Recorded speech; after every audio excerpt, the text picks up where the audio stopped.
শুভ সকাল বন্ধুরা। সকালবেলা চলে এলাম রান্নাঘরে রান্নাবান্না নিয়ে।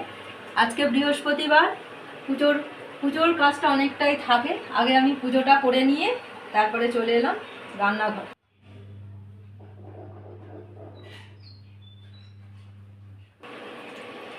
আজকে বানাবো, বৃহস্পতিবার নিরামিষই খাই, সেই জন্য করেছি এখানে ফুলকপিটা সিদ্ধ করে, একটু জল ফেলে দিয়ে সিদ্ধ করে তারপরে এটা ভেজে নিয়েছি নুন হলুদ দিয়ে।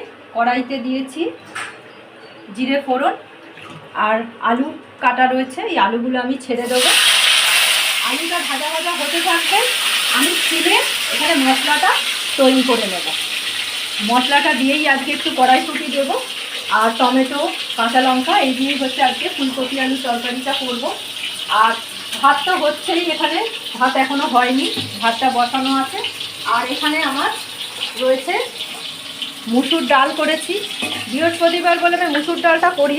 এখানে শিম, গাজর, বিনস সব দিয়ে আজকে ডালটা আমি করছি। আর একটু বেগুন ভেজে নেবো তার সাথে, এখানে বেগুন কাটা রয়েছে, বেগুনটা ভেজে নেবো। এই হচ্ছে আজকে আমাদের রান্না বান্না।